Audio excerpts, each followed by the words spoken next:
this water. It's full of parasites. But when it's 98 degrees out, bro, sometimes you just kind of gotta live by the seat of your pants. Oh, that. Easy.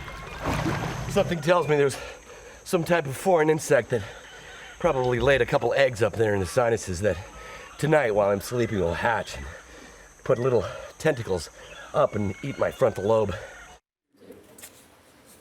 Todd Carmichael makes coffee exciting on his new Travel Channel show, Dangerous Grounds. He's an adventurer who once set a world record as the fastest solo traveler to reach the South Pole.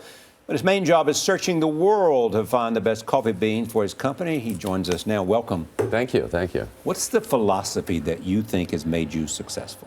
Well, I guess it's always to be challenging yourself, always pushing the envelope and don't really accept always the easiest and lowest hanging fruit, whether that's trekking or that's, making a family or finding coffee. Mm-hmm.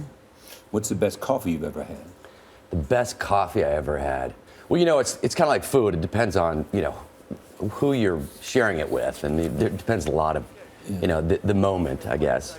I spent 2 months alone out in Antarctica under some pretty grueling circumstances. And when I arrived to civilization, the first thing I wanted was a cup of coffee. And it really wasn't the best coffee in the world, but it felt like it. Yeah. I mean, it really did. So I would say it was that first cut back on the grid. You founded a company called La Colonia, $25 million in revenue. How do you make that company work, especially in this economy? Yeah. I mean, how do I continue to be successful? Yeah. Mm-hmm. I think the first and foremost, obviously I try to always find the very best product out there. But the second thing is I find the best people. And, it's the people that make up the organization that keep it rolling even in difficult times. I'm equally as proud of my people as I am my being, and I think that's the secret. So where are some of the dangerous places and crazy places you've been? Coffee grows in 80 different countries around the equator. Yeah. They're all third world countries. They're all in some, process of advancing themselves. Some are coming out of conflict, and some are, really, establishing new countries. And one of the most difficult places I think is going to be Haiti. Just because of the huge upheaval, the social crisis there. And the mountains, they're not easily accessible. But, having said that, right now, Yemen is a very difficult place. I mean, it's in the midst of a revolution, and guys that, come from the Western world aren't always kind of welcomed with open arms. There's a big handful. I'd say the toughest job I had is really changing the mountains of Haiti. Yeah, you fell off a Jeep, was that Colombia? Yeah, you noticed my eye? Yeah, about 72 hours ago, I rolled. Well, we were coming down a high mountain in Colombia. Started to rain, and the road gave way, and we rolled the truck down the hill. And So what do you think of this word, Starbucks? It's kind of like, it's the company that got started. When I started with Starbucks in 1982, they had 3 cafes at the time, a little roaster, and that was just before that whole trajectory started. I mean, they gave me my start, so I'll always respect them for that. Can they do it overseas? Yeah. Mm-hmm. Now, I think there's a place for Starbucks. There's always a place for Starbucks. It's a company.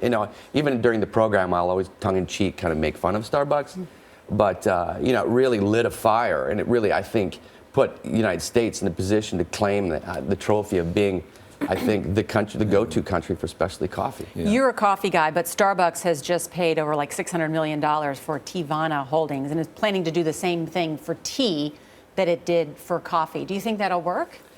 Starbucks is a publicly held company, and they have different responsibilities than I do. Yeah. They have some pretty smart guys in there. I mean, they'll probably do well. Yeah. The thing is, Do they have any smart gals working there, too? They have smart gals. I use dude and guy interchangeably. My wife says, just asking. Here's what interests me about you. Is it the business, or you simply are an adventurer? Is it the idea of traveling around the world, and that coffee simply is sort of the motivation to do what you want to do? Right. That's right. That's a good question. You sound like my wife. No, I really enjoy my job. And I really, the fringe benefit of visiting 80 different countries throughout, a short period of time, throughout the year, is part of the attraction of it. But the recipe for the success of my company also means finding those things that other people are, either nervous to find or, they're not willing to take those kind of risks. Great, Todd. So Great to have you here. It's a perfect kind of scenario. No, Thank it's you. an interesting life, I'll say that. You can see Dangerous Grounds on the Travel Channel.